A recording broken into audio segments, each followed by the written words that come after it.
Hello friends, मैं इस video में आपको क्लास 10 का वर्कशीट नंबर 8 का मैथमेटिकल प्रॉब्लम सॉल्व करवाऊंगा जो है pair of linear equation in two variable. तो चलिए देखते हैं।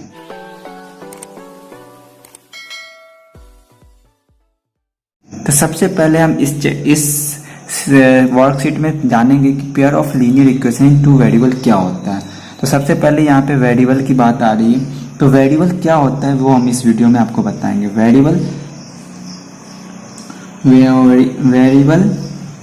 वेरिएबल वो होता है जो हमेशा टाइम के साथ चेंज करता हो। कभी उसका वैल्यू 5 हो तो कभी उसका वैल्यू 10 हो, कभी उसका 20 हो। इस तरह से वेरी करता रहता है। इसको हम क्या करते हैं, एक्स वाई जेड के एल कुछ भी चीज से हम इसको डिनोट करते हैं। तो इसका एक डिफिनेशन है, a variable can have many values, it mean it has no fix value, it can be expressed by x y z anything. तो मतलब इसका ये मतलब होता है कि ये कभी फिक्स नहीं होता है, ये हमेशा टाइम के साथ चेंज करता रहता है। तो इसी को हम वेरिएबल कहते हैं। वेरिएबल से आप समझ ही सकते हैं कि वेरिएबल जो वो होता है जो हमेशा टाइम के साथ चेंज होता रहता है।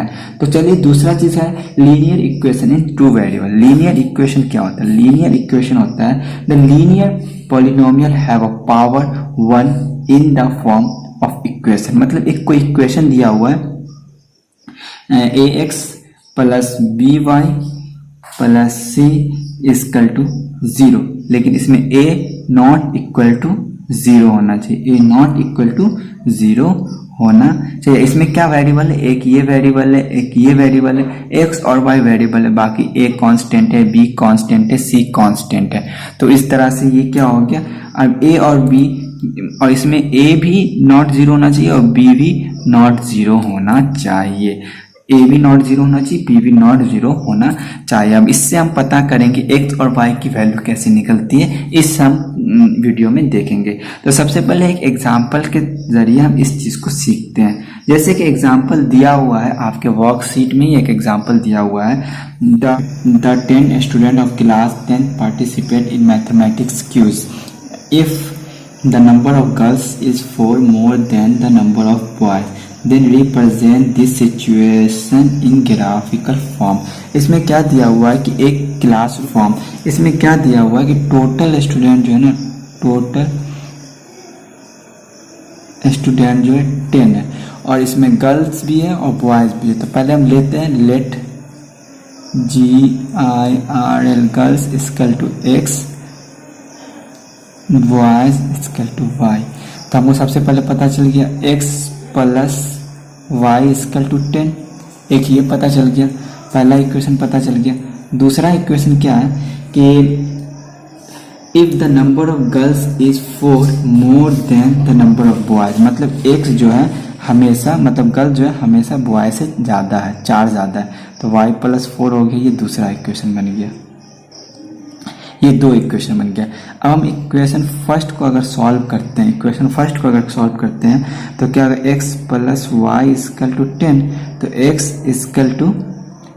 इक्वल टू 10 माइनस वाई, इस तरह से इक्वेशन बन गया। तो चलिए हम इसको एक ग्राफ टेबल की तरह हम सॉल्व करते हैं। ये हो गया। तब यहाँ पर एक ग्राफ टेबल लेते हैं, एक टेबल बनाते हैं जो बाद में यूज होगा ग्राफ बनाने में। तो हम एक ले लेते हैं x, एक में लेते हैं y। अगर हम y यहाँ पे 0 डाल दें तो x की क्या वैल्यू होगी, तो x equal to 10 minus y है, तो y की जगह हम 0 डाल दें, x इक्वल टू 10 माइनस 0, तो x की वैल्यू क्या आ गई, 10 आ गई। तो यहाँ पे अगर y 0 लिए तो x की वैल्यू 10 आ गई। अब इसी तरह हम y की वैल्यू 10 लेते हैं तो क्या वैल्यू आएगा, x माइनस 10 माइनस वाई था, तो x इक्वल टू 10 माइनस 10, तो x की वैल्यू 0 आ गई, यहाँ 0 आ गई, तो यहाँ पे 0 हो गया। ये इक्वेशन 1 का हम टेबल प्लॉट किए। अब इसमें आगे हम ग्राफ प्लॉट करेंगे। तो चलिए हम इक्वेशन 2 देखते हैं। इक्वेशन 2 क्या था, x equal to y plus 4। तो हम एक टेबल लेते हैं फिर पहले की तरह और इसको हम सॉल्व करते हैं। x y. तो अगर हम इसमें y के जगह पे 0 लेते हैं, y के जगह पे अगर 0 लेते हैं तो x इजकल टू 0 प्लस 4, तो x की वैल्यू क्या आ गई, 4 आ गई, तो ये 4 हो गया। ठीक है, और अगर हम इसमें y की वैल्यू 3 लेते हैं, y की वैल्यू अगर 3 लेते हैं तो क्या आता है, x equal to 3 plus 4, y के जगह पे हम वैल्यू पुट कर दिए 3, तो x की वैल्यू क्या आ गई, x की वैल्यू 7 आ गई, तो ये 7 पुट कर दिए। अब हम चलिए यहाँ पे हमें 2 टेबल मिल चुका है, दोनों टेबल के हेल्प से हम ग्राफ प्लॉट करेंगे। हमारे पास 2 टेबल था, दोनों टेबल को मैंने यहाँ प्लॉट कर दिया है। अब हम इसके हेल्प से एक ग्राफ बनाएंगे। तो चलिए, ग्राफ पेपर तो यहाँ पर नहीं है, तो हम एक ग्राफ इसी पे हम रफली ड्रॉ कर लेते हैं।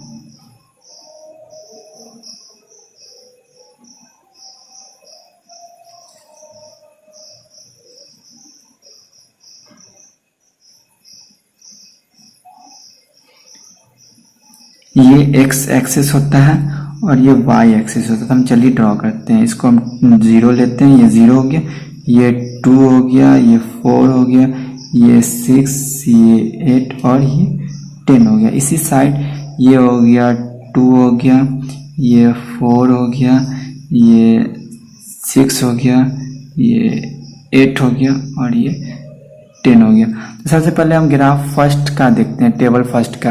टेबल में क्या है, y 0 है और x 10 है, तो y 0 तो यहाँ आ गया इस लाइन पे। अब x कितना है, x 10 है, तो यहाँ चला गया, तो यहाँ पे एक पॉइंट पे कट करेगा। और दूसरा में क्या है, x 0 और y 10 है, तो x 0 तो यहाँ आ गया और y 10 यहाँ आ गया। तो इसका क्या मतलब है कि दोनों लाइन से ये, दोनों पॉइंट से ये लाइन टच करते हुए निकलेगा। तो हम चलिए टच करते हुए निकालते हैं।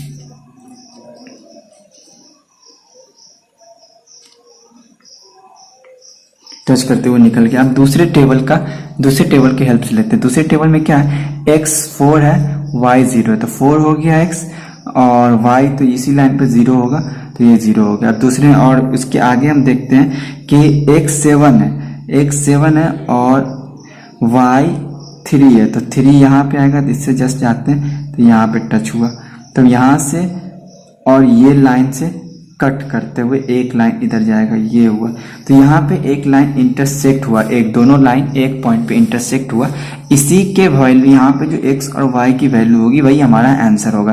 तो x की वैल्यू क्या है, यहाँ पे x की वैल्यू यहाँ पे 7 है और y की वैल्यू यहाँ पे क्या, y की वैल्यू यहाँ पे 3 है, तो ये हमारा आंसर हो गया। तो चलिए ये हम एक एग्जाम्पल के तौर से समझ गए हैं। इसी तरह से एक क्वेश्चन आपके वर्कशीट में, in the above example right the value x and y for the unique solution in the graph. अगर कहीं पे 2 लाइन एक जगह पे टच करता है तो वो यूनिक सॉल्यूशन होता है। तो यही आंसर, पहला क्वेश्चन का भी आंसर ये हो जाएगा, x इक्वल टू 7 और y इक्वल टू 3। यहाँ पे हम पहला क्वेश्चन सॉल्व कर दिए एग्जाम्पल के हेल्प से ही। अब एक दूसरा वर्कशीट का क्वेश्चन क्या है, दूसरा वर्कशीट का क्वेश्चन है कि the graph of the equation y minus x represent the geometrical graph. तो मतलब यहाँ पे क्या दिया हुआ, y minus x equal to 2। तो हम इसको आगे सॉल्व करते, तो y इक्वल टू क्या हो जाएगा, 2 प्लस एक्स, ये हो गया। हम इसको फिर टेबल पे ड्रॉ करते हैं, टेबल पे ड्रॉ कर लेते हैं, फिर हम ग्राफिकली आराम से ड्रॉ कर लेंगे। तो ये चलिए टेबल ड्रॉ कर लिए, यहाँ पे x हो गया, यहाँ पे y हो गया। अगर हम x की वैल्यू 0 लेते तो y की वैल्यू क्या होगी, अगर x की वैल्यू यहाँ पे 0 ले लिए तो y की वैल्यू क्या हो गई, x इक्वल टू 2 प्लस 0, तो ये 2 हो गई।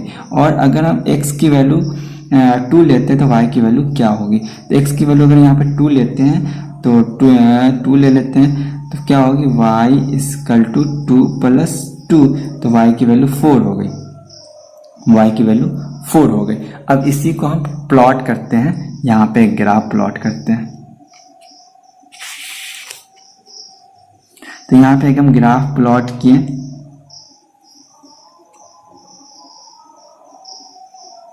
अब यहाँ पे लेते हैं, ये y एक्सिस है और ये x एक्सिस है, हो गया। अब यहाँ पे ये 0 है, ये 2 है, ये 4 है और यहाँ पे ये 2 है और ये 4 है। अब हम देखेंगे कि अगर x 0 है तो मतलब x इस लाइन पे 0 होता है, x इस लाइन पे 0 होता है, x इस लाइन पे 0 होता है तो x 0 हो गया और y की वैल्यू क्या होगी, y इस लाइन पे यहाँ पे y की वैल्यू 2 हो जाएगी, तो ये 2 हो गई। अब यहाँ पे दूसरा क्या है, x 2 है तो y की वैल्यू क्या होगी, y की वैल्यू ये 4 होगी, तो ये 4 हो गई। अब यहाँ इस दोनों लाइन से कट करते हुए एक ग्राफ हमारा क्रॉस करेगा, तो यही हमारा आंसर हो गया। अब तीसरा क्वेश्चन क्या है, तो चलिए हम तीसरा क्वेश्चन देखते हैं। The cost of 2 kg of Apple and 1 kg of grapes on a day was found to be a 240 rupees. After a month, the cost of 4 kg of apples and 2 kg of grapes is 500 rupees. तो represent the situation graphically. इसमें क्या है, तीसरे question में है कि हम पहले मान लेते हैं एप्पल्स को हम x मान लेते हैं और ग्रेप्स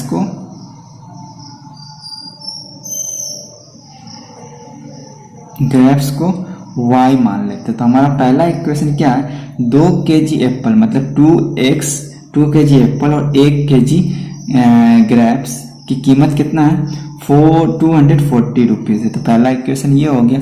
और दूसरा इक्वेशन क्या है, 4 kg एप्पल और 2 kg ग्रेप्स की कीमत कितनी हो गई, 500 रुपये। दोनों इक्वेशन की हेल्प से हम एक ग्राफ प्लॉट करेंगे। तो ग्राफ प्लॉट करने से पहले हम टेबल प्लॉट करेंगे, फिर टेबल के आगे ग्राफ प्लॉट करेंगे। तो टेबल कैसे प्लॉट करते हैं, इससे पहले क्वेश्चन में मैंने बता दिया था कि हम एक टेबल लेते हैं,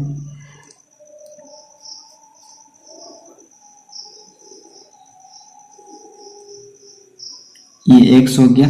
तो अगर हम इसको हम ले लेते हैं 2x plus y equal to 240, तो y की वैल्यू क्या हो जाएगी, 240 माइनस 2x। अब यहाँ पे y की वैल्यू क्या है, y की वैल्यू हो गई 240 माइनस 2x।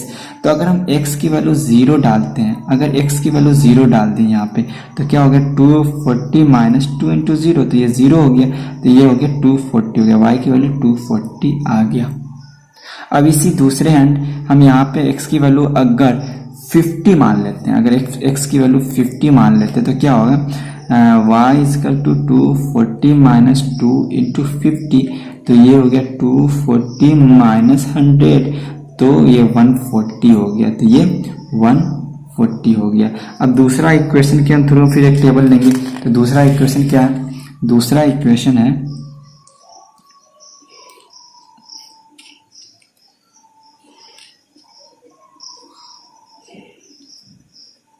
दूसरा इक्वेशन क्या दिया हुआ, तो 4x plus 2y equal to 500। तो हम 2y इक्वल टू क्या करेंगे, 500 माइनस 4x और y इक्वल टू क्या होगा, 500 माइनस 4x और ये 2 मल्टीप्लाई में तो डिवाइड में आ जाएगा, इतना हो गया। तो हम यहाँ पे y की वैल्यू क्या डालेंगे, y की वैल्यू हो जाएगी 500 माइनस 4x अपॉन 2। अब हम यहाँ पे अगर x की वैल्यू 0 डाल दें, अगर हम इसमें x की वैल्यू 0 डाल दें तो हम इसी को सॉल्व करते हैं, 500 माइनस 4 इंटू 0 अपॉन 2, तो क्या होएगा 500 माइनस 0, तो 0 हो गया, तो कुछ नहीं हुआ, 500 अपॉन 2, तो ये 250 हो गया, ये क्या हो गया 250 हो गया। अगर हम इसी में x की वैल्यू डाल देते हैं, x की वैल्यू 50 डाल देते हैं या 100 डाल देते हैं, अगर x की वैल्यू 100 डाल दिए तो क्या होगा देखते हैं। अगर x की वैल्यू 100 डाल दिए तो y इक्वल टू कितना था, 500 माइनस 4x अपॉन 2, तो x की वैल्यू 100 डाल दिए तो 500 इंटू 4, तो कितना होगा 400 अपॉन 2, तो 100 अपॉन 2 इक्वल टू 50, तो यहाँ पे 50 आ गया। इस तरह से हमारा दो टेबल तैयार हो गए। इस टेबल की हेल्प से हम आगे ग्राफ प्लॉट करेंगे। तो चलिए ग्राफ प्लॉट करते हैं, ग्राफ लेते हैं। सबसे पहले हम ग्राफ ले लिए,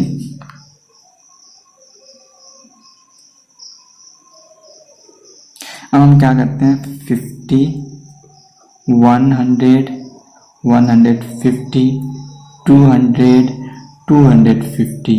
अब यहाँ लेते हैं 50 100 150 200 250, ये 0 हो गया। इस साइड x एक्सिस होता है और इस साइड y एक्सिस होता है। तो हम पहले टेबल की हेल्प से लेते हैं। पहले टेबल में 0 है, x की वैल्यू 0 है, तो यहाँ पे x की वैल्यू 0 आ गई और y की वैल्यू क्या है 240 है, 240 अराउंड यहाँ पे होगा 240 हो गया।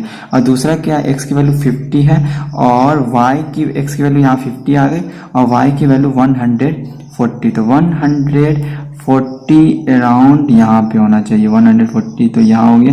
अब ये दोनों लाइन से एक पॉइंट से एक लाइन क्रॉस करेगा, ये हो गया, ठीक है। और उसके बाद इस तरह से क्रॉस करेगा, जैसे यहाँ पे 0 है, x की वैल्यू 0 है और 240 ये रही के करीब ये पॉइंट हमने डाला था और x के 0 और y की जगह पे, ठीक है। अब हम दूसरे टेबल की हेल्प से लेते हैं, तो x की वैल्यू 0 हो गई और y की वैल्यू 250 हो गई, तो यहाँ हो गया। और x की वैल्यू क्या है 100 यहाँ हो गई और y की वैल्यू 50 यहाँ हो गया, तो 50 बस हम यहाँ ले लेंगे और इस दोनों लाइन से एक लाइन हम कर देंगे। और जहां पे ये जो लाइन मीट कर रही है, आप ग्राफ पेपर पे सही से मीट करेंगे तो आपका ये आंसर होगा, जो भी x की वैल्यू आएगी वो यहाँ पे आपका आंसर निकल जाएगा। तो ये हमारा तीसरा क्वेश्चन भी सॉल्व हो गया। इसी तरह से हम आगे भी क्वेश्चन सॉल्व करेंगे। तो चलिए नेक्स्ट वीडियो में फिर से आपसे मिलते हैं।